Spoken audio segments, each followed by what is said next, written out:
Have you ever considered making a podcast? Well, Spotify has a great platform that lets you make them very easily, distribute them everywhere. You can even earn money while doing so, and it's all in one place. And the best part, it's all for free. It's called Spotify for Podcasters, and it's really simple to get started. So you record and edit your podcast right from your phone, your computer, whichever one that you like. And then when you publish them, they distribute your podcast directly to Spotify and also everywhere else that podcasts are heard.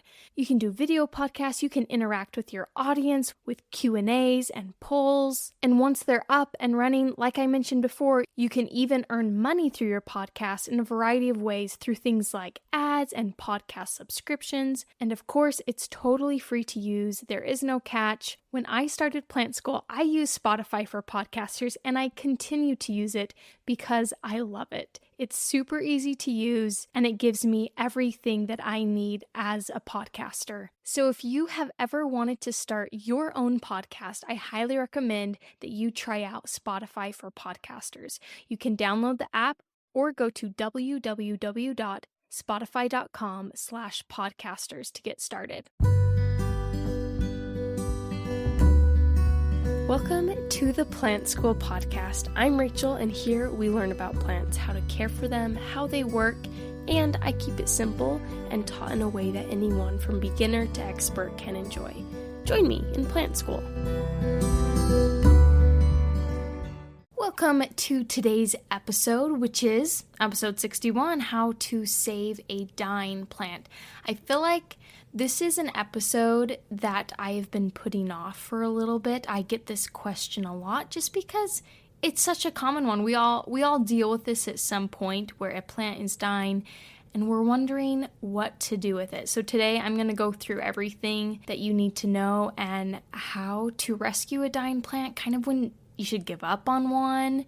But before we dive in, I just want to remind you guys, I am going to be doing my giveaway winner very, very soon. I announce it on the podcast, and all you have to do to enter is just share this podcast with a friend, whether it's verbally or through a text, through WhatsApp. There's so many ways you could share it. Honestly, I don't care which way you choose, but all you have to do is share it with someone and then message me on Instagram at TennyPlants, TENNEY, and let me know that you shared it with someone and I will enter you into the giveaway. I'm going to be doing that super soon. I'm going to be giving away some of the merch from my online shop.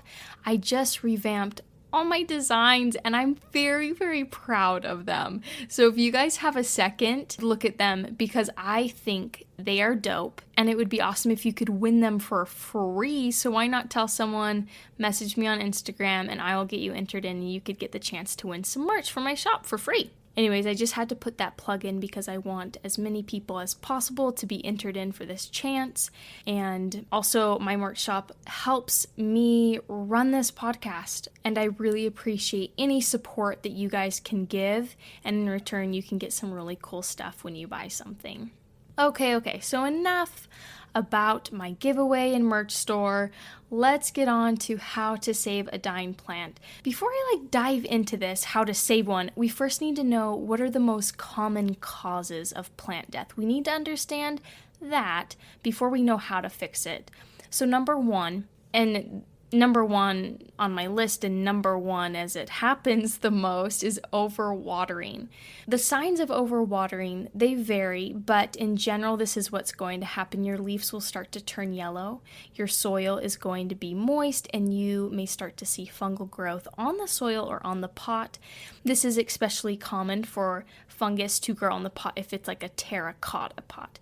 Not with plastic pots, that generally doesn't happen, but it just looks like fuzzy material growing on your soil or on your pot. And you can tell that that is overwatering from those signs. Underwatering, on the other hand, is another common cause of plant death. That one can be seen by droopy leaves or leaves completely falling off your plant. Another super common cause is not enough sun. This one takes a while for your plant to die from this, but it will start to get small, pale leaves and really long, spindly stems that are kind of reaching towards the sun. And then on the opposite side of that, too much sun can be a cause of plant death. That's pretty common. They will start to get dry, brittle leaves, and they can have light or dark patches on the leaves. They're basically sunburn on your leaves. They're getting too much sun than what they can handle. And just as a note, for any of you out there that may be worried about leaves turning yellow, you think, oh my goodness, this is from overwatering. I just want you to guys know that on a plant, leaves go yellow normally. That's totally normal. Every plant will shed leaves, whether it goes yellow or they just fall off. And if your plant looks healthy and a few leaves die off every now and then, it happens. You can just remove them and it's normal. So don't always feel like it is a problem with your plant. If it's the entire plant struggling, then there may be a bigger underlying cause. Based on that, here are some things that you can do to save a dying plant. So number one, this one is addressing our number one problem. So this is probably one of your most common fixes, is to repot your plant with new soil. So there's a few steps to this and some key parts that I want to include with repotting your plant with new soil. So this can solve the problem of overwatering if that's what your plant is going through. If it's turning yellow, there's the fungi growth. And by removing the old soil and putting in new soil, you're taking out the old soil that has all that extra fungi growing in it. Fungi and bacteria are normal in soil, but it's when it gets wet and stays wet when that bacteria and fungi can really take off. And so that's why you kind of just want to get rid of it, replace it with new soil. You can even wash off the soil off of the roots of your plant to get rid of every little bit of old soil if you want. And then take a moment to look at those roots and cut off any that may be black or mushy. Make sure you do not remove more than 25% of your roots. That could really start to damage your plant if you do that. But in general, your roots on your plants should be white and firm. They shouldn't be squishy and mushy. If you wash away the dirt, they should be white. I know, when there's dirt on it, they look brown, but once you wash it away, they should be white when healthy. And if your plant is dealing with a not so serious case of overwatering, you don't have to repot your plant. That's not something that's always necessary. Instead, you can just give them a rest from watering and water when the soil is dry. When I first got into houseplants a few years ago, I feel like I killed a few plants because of this. They would start to wilt and look kind of messy. I didn't know what was going on and I just assumed they needed more water. So I'd give them more and then they would die. So just make sure if you check your plant, the soil is moist, it's kind of looking in rough shape, it's probably from overwatering, and just give it a break. If it keeps getting worse, you can go through that repotting process and pruning out the mushy roots. All right, so next thing you can do for a plant that is struggling and maybe dying, you can trim your plant. So this one also just helps the general health of your plant. Pests often make their homes in dead plant material. So if you have like a lot of dead leaves sitting around on your plant or even like in the soil around your plant, it can serve as a home for those pests. So if you remove them just by hand or with pruners and take them away, that just gets rid of a home that pests can make. And by pests, I'm talking about not only like little small insects, I'm talking about fungal growth and bacterial growth that can happen with this dead plant material. And when you do trim your plant, you can also invigorate new growth. So let's say your plant is looking really rough, you've repotted it, and there's nothing really alive, like it is in rough shape. You can trim it all the way down. If there's something still living on it, leave that. That's great. But if it's all dead, go ahead and trim it to its base. That can really help the plant focus on the roots and giving energy to either fewer leaves or starting a new leaf altogether. And some plants do go dormant, so keep that in mind if you feel like your plant is going through some sort of season during the colder months where there's not as much sun. It may just be your plant going dormant. And I'm going to talk about just in a little bit how long you should keep like a bare plant that has nothing on it. But first, I want to get through other things that you can do to help a dying plant. So another one you can do you can move your plant. So this can help solve the problem of too much sun or too little sun. And again, too little sun creates small pale leaves, long spindly stems. Too much sun, dry brittle leaves with sunburn on them, like light and dark patches on the leaves. So if you move it, if you notice your plant has dry splotchy leaves, you know that's sunburn and you need to move it to a little bit of a darker area. If you notice your plant has really small pale leaves, it's not growing very much, and maybe it has some spindly growth, that means to go brighter. And also, as a note, it can help to acclimate your plant instead of just doing it all at once. You can do that. The plant may go through a tiny bit of shock and maybe lose some leaves, or in my case, I had a succulent and I moved it to a brighter spot all at once. I noticed it was hardly growing at all, and I knew it needed more sun. So I just moved it into direct sunlight because I knew succulents like that, but because it had been sitting in a dark spot of my home for so long, it started to get leaf burn. And it looked pretty rough for a while, but honestly, I would say it took a couple months, and now its new growth that's coming in has no sunburn marks at all. There's no cracked, crunchy parts on my succulent. It looks great, but it did take some time to acclimate to that. So if you want to avoid that sort of thing happening, be sure to take it slow, maybe put it to a medium light first and then highlight, just as a tip. And if you aren't able to move your plant, maybe you don't have any more room, or maybe there's no better spot, you can use grow lights. That is always an option. Amazon has so many different kinds that are so versatile that you could use. So next tip on how to save your dying plant is to water your plant only if the soil is dry. This can help solve the problem of underwatering.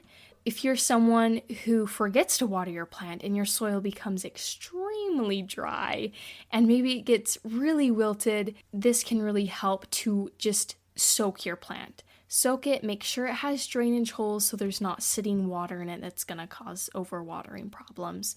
And if the soil is really super dry and it's coming off the sides of the pot, I think most people have experienced this. You can literally grab your plant by all the leaves and pull it up, and your soil is just one big dry chunk. It all sticks together. If that's your problem, because your soil is super dry, you can start bottom watering it. This can help remedy the problem. I don't recommend bottom watering all the time.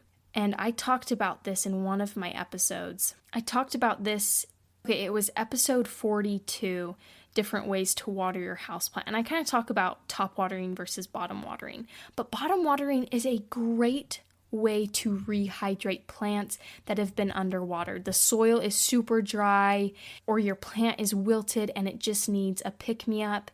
Bottom watering is basically just putting your plant in a container of water, whether it's a bowl of water, and you're putting it pot and all, at least if it has drainage holes. The water should be able to get to the soil on the bottom of your pot, but you stick it in this container of water and just let it sit for 30 minutes, an hour, just as long as it needs to soak up the water that it can. And yeah, like I said, it helps rehydrate the soil. The reason why I don't recommend doing this all the time for every single plant is because top watering is really beneficial. It's the way the rain comes out of the sky. So I just feel like it's a very natural process, and it flushes away any excess minerals or salts you may have in your soil. So that's why I recommend top watering in normal cases. But if you're trying to remedy a plant that has been underwatered, bottom watering is a great way to go. And to further remedy this problem of underwatering your plant, just be sure to find a way that works for you. Get a plant watering app, or maybe even set a reminder on your phone to just check your plant soil. And if you feel that the soil is dry, it's probably time to water them. Honestly, I'm someone who's really bad at remembering to water my plants, which is very ironic, having this whole podcast and everything, but generally I rely on my peace lilies. I notice when they're getting just a little bit wilty, and I know immediately that it is time to water my plants. So just keep an eye not only on the soil, but also on your plants and how they're looking. Okay, so my next tip is to fertilize your plant, but don't, because that's actually horrible advice. Okay, so as I was researching, this was one of the tips I ran into, that you should fertilize your plant to help it like bounce back into shape. And this is something I think I disagree with. I disagree with it. I don't recommend fertilizing or feeding your plant when it is in some sort of not dying stage, but it's just lacking something. It's being underwatered, overwatered, needs more sun, whatever. There are cases where fertilizer may be the cause, but it's not super common. I'll go through some uncommon causes of plants, dying, but I recommend to only fertilize plants when they are in good health. You can risk further stressing your plant out and harming it when you fertilize it and it's not in a good stage to do so. So this is something I don't recommend. I wanted to throw it in here kind of as a trick, but also really just to let you guys know that this is a big no-no on my list. Okay, last tip, and this is a real one to help a plant that may be struggling. Wipe it down with a cloth, whether it's microfiber or another soft cloth. This can help get rid of pests, and it can help you discover them. It kind of gives you like this one-on-one time with your plant. So romantic, I know. To wipe down your plant, you can use a dry cloth, or I recommend using a mixture of room temperature water mixed with insecticidal soap or neem oil. This isn't just for plants that are struggling with a pest, but it can just help prevent any pests coming in. So that's why I kind of love doing it that way, and it leaves a nice little shine to the leaves, which is great. Also, wiping down your plant just helps it better photosynthesize. So it's great for the health of your plant. And for all of these tips I gave, which let me go through them, I will skip over fertilizing your plant because we all know that's probably something you shouldn't do when your plant is struggling. So we have repotting your plant with new soil and trimming the roots. We have trimming your plant just in general, like the leaves and the stems. Moving your plant, watering it when the soil is dry. You can use that bottom watering. Wiping down your plant. And that was it, wiping down your plant. So to tell if any of these are really working, I want you to give your plant about a week or two to kind of recover from any sort of shock from moving it or anything like that, just letting it get used to its new conditions. And if it has new growth or new roots, that is a sign that the plant is doing better and on its way to recovery, and you should let it just have its time to get better and heal. Okay, so I did mention I wanted to talk about how long to wait if you have a little nub of a plant to see if it's going to come back. So let's say you have an alocasia, all its leaves have died. All you have is just this little bare nub in the ground. You've trimmed off the dead leaves. This is where the key part is. If you have good roots left, your plant has a good chance of coming back because the roots are really the key part of this. If the roots are shot, I'm sorry, but your plant is better off in the garbage. It's probably not going to come back. I know that's sad, but I'd recommend giving your little nub of a plant about 2 to 3 months, or waiting until it gets warmer if you're in the midst of some cooler months, because some plants, like I mentioned, do go dormant. Some just need more time. Also, plants grow quicker in warmer conditions, so maybe that is holding them back. But keeping them out of the cold, giving them a bit of indirect sun can help ensure that they will bounce back if they are able to. And just to show you guys that this happens all the time, I want to tell you a story. So I once kept some Schefflera cuttings, some chef plant, what are they called? Umbrella trees? I think they're umbrella trees. I kept them for freaking 1.5 years waiting for it to grow. So I saw roots. I thought it was working because these new roots were coming in, looking really good, but no, it didn't have a node to start with, to start a new growing point or stem. In my defense, though, this cutting, we did this at a university event.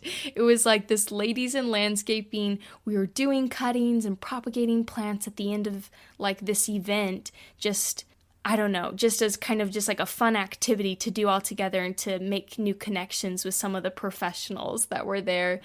We were given most of these cuttings to pot ourselves, and one of those being the umbrella tree. And yeah, it didn't work. I was so sad. My other ones worked great, but my Schefflera, it ended up going in the garbage once I realized that nothing was happening. But the point of that story is just to show that if I can hold on to a plant for 1.5 years, waiting for something to happen, in the grand scheme of things, waiting about 2 to 3 months really is no big deal. And also, it's part of the game in plant care of making silly mistakes, of maybe keeping a plant that's really not going to grow at all, or maybe keeping a dead plant for a while that you don't actually know is dead. It's just part of the learning game of plant care. All right, and lastly, just to cover this, just in case, some not so common causes of plant death. In all honesty, I feel like these are more like causes of plant distress. It's very seldom seen that you can cause a plant to die unless you just go crazy. So fertilizer is one of those not so common causes. Signs of too much fertilizer, this could easily kill your plant, but it would be like crispy leaves, or it's called salt burn. The plant dies back really rapidly, and what you can do to fix this is flushing out the soil with lots of water and getting rid of that extra fertilizer and minerals. Too little fertilizer or nutrient imbalances can cause like some spotting or some discoloration or weak stems. It's really not super common for this to happen unless you have maybe some really touchy plants or rare plants that need a lot of care. But too little fertilizer can also be the cause of some spotting. So if you've tried everything and you're really not sure, then go ahead and use fertilizer. But if you're just trying to use fertilizer to like fix your problems, that's when I would say no, please don't. Like even using filtered water can help those like discoloration spots from nutrient imbalances to go away. And if you do choose to fertilize to maybe help your plant get rid of some spots that you can't figure out why they're there, just make sure that you're doing it during a growing period. That's when plants need fertilizer, when they're actively growing. It's not a certain time of the year. It's different for everyone and where you are. My plants grow a lot in the winter time because they get a lot of sunshine through my south-facing windows. And so I make sure to fertilize during that time because that's when they're really growing like crazy. And another thing, if you really don't want to try and fertilize it, but you do want to help your plant, you can also either change the soil, that will introduce a lot of new nutrients with the new soil, or you can top dress. That's basically just putting like a couple handfuls of soil on the top of the already existing soil. So you're like adding a new layer in, and that just kind of helps add in more nutrients. I actually did that today with some of my plants. I added in some soil and top dressed them, and that can help them get some more nutrients and help them grow better. So another cause of not so common plant death would be pests. And the signs of having pests is pests being there on your plant. I don't know how else to describe it. There can be other signs. I know things like thrips can leave little spots on your leaves, but in general, you can just see the guys. To get rid of pests, you can either throw away your plant, you can shower it down literally in the shower and treat it with insecticidal soap, neem oil, or some other insecticide that you are comfortable with. You could introduce a predatory insect like mites, or you can hand pick them off. I had a lot of friends that would get a Q-tip and just start wiping them off themselves, and they would turn on a movie, and that's what they would do during their movie. They would be kind of preening their plants of all these little pests, just pulling them off with a Q-tip and chucking them in the garbage. And that's another way to go if you're having a pest problem and it's starting to affect your plants. And last cause of a not so common plant death would be not enough humidity. Honestly, I feel like you have to have a really sensitive plant for it to completely die just because of not getting enough humidity. But signs are crispy leaves, the plant shrivels, or there's browning leaves, it starts to wilt. It's usually a longer, slower death if it does get pretty bad and it's just in a super dry area and that's not what it likes. You can increase humidity by using a pebble tray that is literally just a dish filled with rocks or pebbles or leca, anything small that can kind of hold on to water. You pour the water into these pebbles on this tray, and it creates a little bit of a humid microclimate around the plant, and you just fill the pebble tray once it is dry. Another way, of course, to increase humidity is to use a humidifier. That's what I use. It's just really simple for me to turn that thing on every day for an hour or less. And how long you need to keep your humidifier on just depends on the type of plants you have. And also, moving your plant away from air vents or heaters can help those sensitive plants too. And if you can't save your plant, if you have gone through everything and your plant is still just going downhill, it is okay.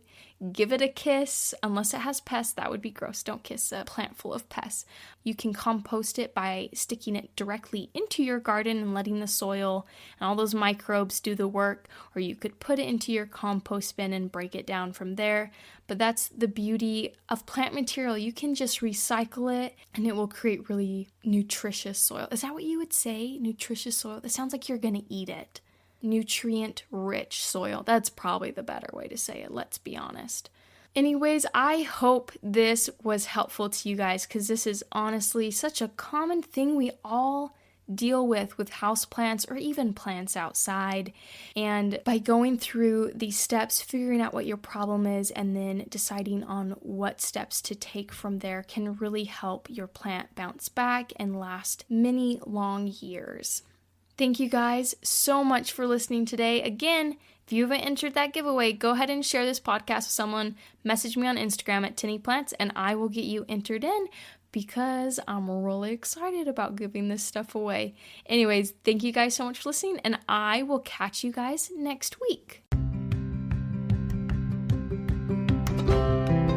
Thank you for being here and listening today, and I hope you'll join me next week. If you'd like to support this podcast and keep it going, you can find the support link below in the description and donate. Or I have some awesome Plant School merch, including stickers, shirts, and mugs, and the link to my shop is in the description as well. And if you don't want to spend any money but still support the podcast, share this podcast with a friend, either verbally or electronically. This will even qualify you for my giveaway. Just message me on Instagram at tinnyplant that you shared the podcast with a friend, and you'll be entered in for a chance to win some goodies. Winners will be announced on the podcast. Again, thank you for listening, and I hope you have a great week.